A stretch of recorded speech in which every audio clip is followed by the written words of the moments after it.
हमारे channel hope for दिव्यांगजन को सब्सक्राइब करें और इस बेल आइकन को दबाएं ताकि जो भी वीडियोस दिव्यांगजनों के लिए अपलोड हो वह आप तक पहुंचे सबसे पहले। नमस्कार दोस्तों, मैं विनायक यादव आप सबका स्वागत करता हूं हमारे चैनल होप फॉर दिव्यांगजन में। दोस्तों, आज इस वीडियो में मैं एक नई वैकेंसी के बारे में बताने जा रहा हूं जो कि एसएससी द्वारा निकाली गई है। जी हाँ दोस्तों, एसएससी द्वारा वेरियस पोस्ट सिलेक्शन के लिए वैकेंसी निकाल दी गई है।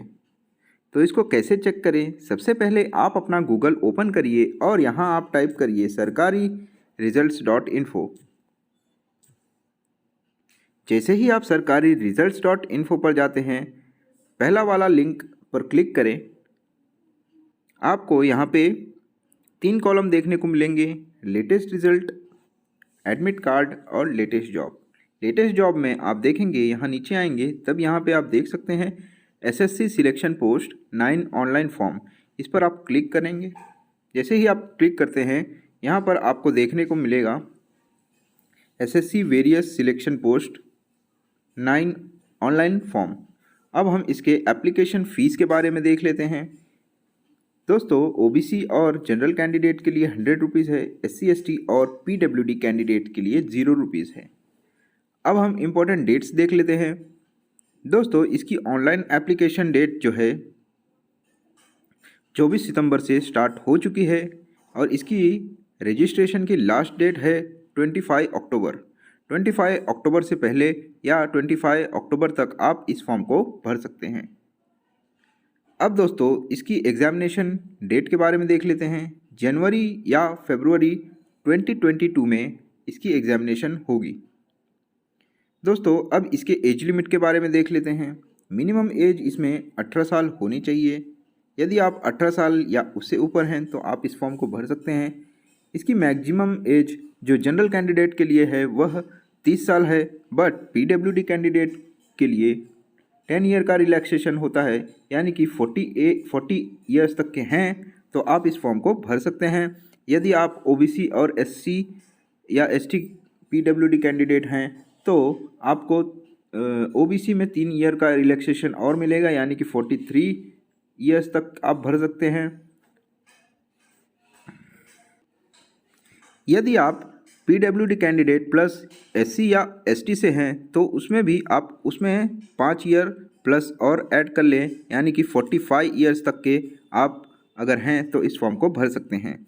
अब इसकी एलिजिबिलिटी देख सकते हैं। यहाँ पे एलिजिबिलिटी यहाँ पे अंदर जब आप ऑफिशियल नोटिफिकेशन देखेंगे उसके अंदर अलग अलग पोस्ट के लिए अलग अलग एजुकेशन क्वालिफ़िकेशन दी गई है। इसमें आप 10 प्लस जो 10th पास हैं उनके लिए भी वैकेंसी है, जो 10+2 हैं उनके लिए भी है और जो ग्रेजुएट हैं उनके लिए भी है। यह सब आपको अंदर देखने को मिलेगा। अभी हम अंदर दिखाते हैं। उसके बाद यहाँ नीचे जाएंगे तो दोस्तों, यहाँ पे टोटल वैकेंसी दी गई है, जो कि टोटल वैकेंसी है इसमें 3200 प्लस वैकेंसीज़ हैं। और पीडब्ल्यूडी कैंडिडेट्स के लिए इसमें टोटल वैकेंसी है 70, यानी कि हर एक कैटेगरी को अलग अलग वैकेंसी है, बट मैं टोटल बता रहा हूँ। टोटल पीडब्ल्यूडी कैंडिडेट्स के लिए वैकेंसी है 70। अब यहाँ थोड़ा नीचे जाएंगे आप तो यहाँ पे आप देख सकते हैं, यहाँ से आप अपना फॉर्म अप्लाई कर सकते हैं। यदि आप एसएससी के एग्ज़ाम पहले से दे रहे हैं तो आप डायरेक्ट लॉगिन करके अप्लाई करिएगा। आप अपना पासवर्ड और अपना आईडी डाल के अपना लॉगिन करिए और डायरेक्ट वेरियस पोस्ट पर अप्लाई करिए। यदि आप नए रजिस्ट्रेशन यानी कि नए हैं तो नया रजिस्ट्रेशन करना होगा। अब हम इसके ऑफिशियल नोटिफिकेशन यहाँ से डाउनलोड करके मैं आपको ऑफिशियल नोटिफिकेशन में जो भी पीडब्ल्यूडी कैंडिडेट्स के लिए इन्फॉर्मेशन ज़रूरी है वह मैं बताता हूँ। तो चलिए दोस्तों, अब हम देखते हैं ऑफिशियल नोटिफिकेशन। दोस्तों, हम ऑफिशियल नोटिफिकेशन पर आ गए हैं। जैसे कि आप यहाँ पर डेट्स देख सकते हैं। डेट्स आप सभी को मैंने पहले ही बता दिया हूँ। उसके बाद अब हम नीचे जाते हैं। यहाँ पे मैं बता देना चाहता हूँ दोस्तों, यह ऑनलाइन एग्ज़ामिनेशन होगा और इसमें फ़ायदा यह है कि आपको इसमें 2-3 एग्ज़ाम नहीं देना होगा। यहाँ पे ओनली वन एग्ज़ाम दिया जाता है। इसमें एक एग्ज़ाम दो और आपका सिलेक्शन हो जाएगा। और किसी किसी पोस्ट में एक एग्ज़ाम अगर आपने क्रैक किया उसके बाद आपका डायरेक्ट स्किल टेस्ट होगा। जैसे कि कंप्यूटर अगर मांगा होगा तो कंप्यूटर का टेस्ट लिया जाएगा। अब हम थोड़ा नीचे जाते हैं दोस्तों, तो यहाँ पे एज रिलैक्सेशन के बारे में दिया गया है, सभी कैटेगरी के बारे में। अब थोड़ा हम और नीचे आते हैं, यहाँ पे PWD कैंडिडेट्स के लिए स्पेशल इंस्ट्रक्शन दिया गया है, यह रहा दोस्तों। यहाँ पे दिया गया है कि आप OH category, HH category, VH category और जो न्यू कैटेगरी जो ऐड हुई है, autism, dwarfism, acid attack victim, muscular dystrophy, intellectual disability, specific learning disability, mental illness और मल्टीपल डिसेबिलिटी वाले व्यक्ति भी इस फॉर्म को भर सकते हैं। अब नीचे आएंगे तो यहाँ पे आप देख सकते हैं कैटेगरी वाइज VH कैंडिडेट्स यानी कि ब्लाइंड और लो विजन इसमें आते हैं। उसके बाद HH में डेफ और हार्ड ऑफ हियरिंग वाले व्यक्ति आते हैं। OH कैटेगरी में यह सब locomotor disability, acid attack victim, muscular dystrophy वाले व्यक्ति आते हैं। और अदर्स में intellectual disability, autism, learning disability और मल्टीपल डिसेबिलिटी वाले व्यक्ति आते हैं। और थोड़ा नीचे आएंगे तो यहाँ पर आपको देखने को मिलेगा एज लिमिट के बारे में आप सभी को बता चुका हूँ। यहाँ पर एक बार और देख सकते हैं हम एज लिमिट के बारे में। यहाँ पे मैं आपको बताया था PWD कैंडिडेट्स को 10 ईयर का एज रिलैक्सेशन मिलता है। यदि आप PWD प्लस OBC कैंडिडेट हैं उनको 3 ईयर और यानी कि 13 साल का रिलैक्सेशन मिलता है। और यदि आप PWD प्लस SC या ST कैंडिडेट हैं तो आपको 15 साल का रिलैक्सेशन दिया जाता है। यानी कि आप PWD हैं तो 40 साल तक के नॉर्मल व्यक्ति यानी कि जनरल कैटेगरी से आते हैं तो आप 40 ईयर्स तक दे सकते हैं। यदि आप OBC से हैं तो 43 और SC ST से हैं तो 45 ईयर्स तक के हैं तो आप इस फॉर्म को भर सकते हैं। मैं कहूँगा कि दोस्तों आप इस फॉर्म को ज़रूर भरिए। अब मैं आपको बताता हूँ इसमें आपको पोस्ट कैसे देखनी है। एकदम नीचे जाएंगे, जब एकदम नीचे जाएंगे तो आपको देखने को मिलेगा यहाँ पे ये रहा पोस्ट वाइज वैकेंसीज। यहाँ पे दोस्तों आपको यह देखना बहुत ज़रूरी है क्योंकि यहाँ से आप अपने पोस्ट देखेंगे और आपका रीजन भी देख लेना। जिस रीजन में आपको काम करना है उस रीजन से अप्लाई करिएगा। यहाँ पे रीजन यह दिया गया है, CR रीजन दिया गया है। CR रीजन सेंट्रल रीजन यानी कि दिल्ली वाले व्यक्ति यहाँ से फॉर्म भर सकते हैं। ऐसे ही आप नीचे आएंगे तो ER रीजन, ईस्टर्न रीजन जो कि कोलकाता, वेस्ट बंगाल यह सब आते हैं उसमें। उसके बाद यहाँ पे ऐसे ही सारे रीजन दिया गया है। KKR वेस्टर्न रीजन, मुंबई वाले और MP मध्य प्रदेश वाले रीजन दिए गए हैं। अब मैं आपको बता देना चाहता हूँ यहाँ पे आप यहाँ से कैटेगरी देख सकते हैं। यहाँ से फर्स्ट से लेंगे तो 6th नंबर पे OH category, HH category, VH category और अदर डिसेबिलिटी वाले कैटेगरी आते हैं।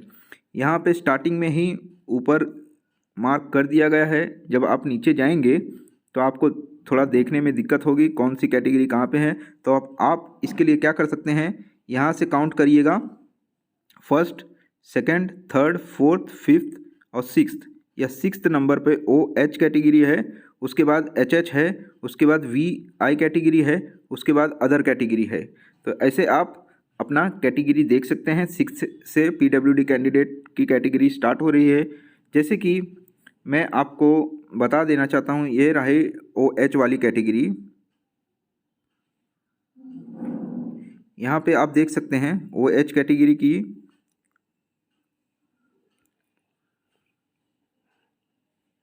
कैटेगरी की वैकेंसी दी गई है। जैसे कि यहाँ पे 6 वैकेंसी है। यहाँ पे आप अपना रीजन देख लीजिएगा। उसके बाद यहाँ पे पोस्ट दिया गया है, मल्टी टास्किंग वाली पोस्ट है। और यहाँ पे डिपार्टमेंट दिया गया है, पोस्ट मास्टर जनरल यानी कि पोस्ट ऑफिस डिपार्टमेंट है। और इसके लिए क्वालिफ़िकेशन मैट्रिकुलेशन यानी कि 10th आपका होना ज़रूरी है। इसमें ही VH, VI, HH वाली वैकेंसी भी है। अब थोड़ा नीचे जाएंगे तो यहाँ पे आप देख सकते हैं for detail information on category of the post, इसके लिए आपको इस पोर्टल पे जाना होगा। फॉर एग्ज़ाम्पल मैं आपको एग्ज़ाम्पल दे देता हूँ। जैसे कि हम ईस्टर्न जोन का पोस्ट ऑफिस वाला वैकेंसी अभी देखे थे, तो उसके लिए हम देख लेते हैं डिटेल में कौन सी कैटेगरी वाले व्यक्ति भर सकते हैं। जैसे कि यहाँ पे आपको बता दिया, इस लिंक पर आपको जाना है। जैसे ही आप इस पर क्लिक करते हैं आपका ब्राउज़र आएगा, ब्राउज़र पे आप जाएंगे। जैसे ही आप इस पर जाएंगे तो यहाँ आप देख सकते हैं, यहाँ पे रीजन दिया जाएगा, फिर रीजन आप अपना सिलेक्ट करिएगा। अब जैसे कि मैं कोलकाता का देखना चाहता हूँ तो ईस्टर्न रीजन करूँगा। उसके बाद एग्जामिनेशन में 9th फेज़ वाला पे इस पर क्लिक करना है और सर्च करना है। जैसे ही हम यहाँ पे सर्च करते हैं तो यहाँ पे आप अलग अलग पोस्ट देख सकते हैं। यहाँ पे हमने पोस्ट ऑफिस का देखा था मल्टीटास्किंग के लिए, तो यहाँ पे आप देख सकते हैं मल्टीटास्किंग वाली वैकेंसी। नीचे आएंगे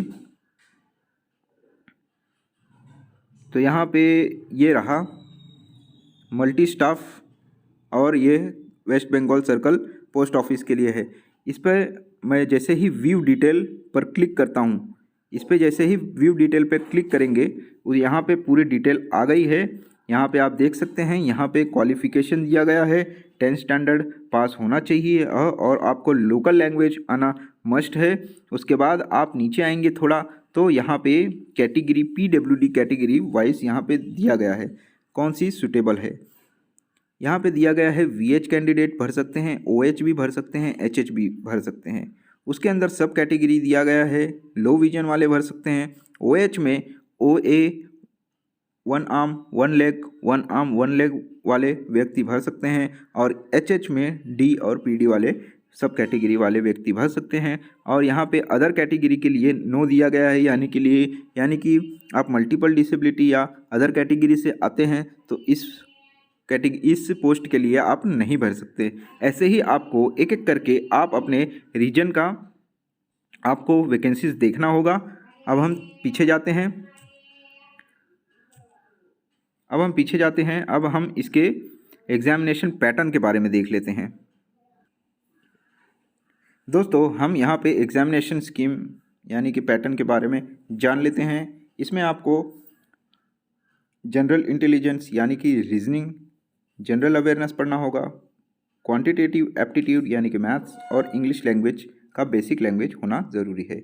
इसमें नंबर ऑफ़ क्वेश्चंस आपको 25 सभी सब्जेक्ट्स में मिलेंगे, और प्रति क्वेश्चन 2 मार्क्स होगा, यानी कि 50-50-50, यानी कि 200 मार्क्स के आपके टोटल पेपर होंगे। 60 मिनट दिया जाएगा, और PWD कैंडिडेट या स्क्राइब जो व्यक्ति एलिजिबल हैं उनको 20 मिनट एक्स्ट्रा दिया जाएगा, 80 मिनट एक्स्ट्रा दिया जाएगा।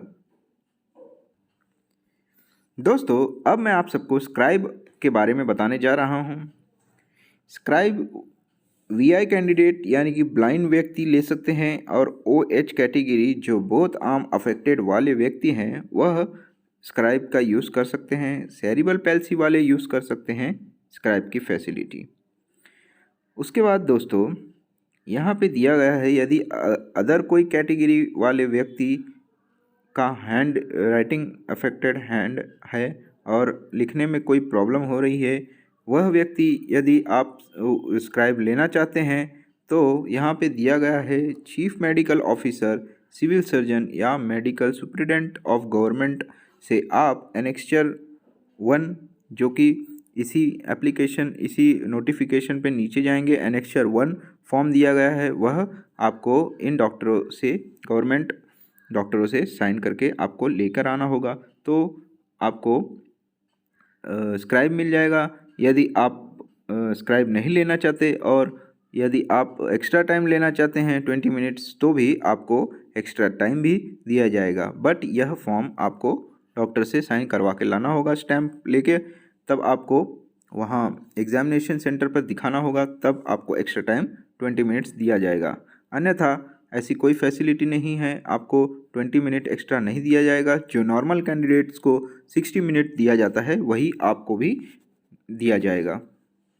उसके बाद दोस्तों, यहाँ पे दिया गया है जो स्क्राइब होगा वह आप अपना ओन स्क्राइब भी लेकर आ सकते हैं, या फिर यहाँ पे दिया गया है the facility of the scribe provided by the commission, या फिर कमीशन भी आपको स्क्राइब प्रोवाइड करा सकती है।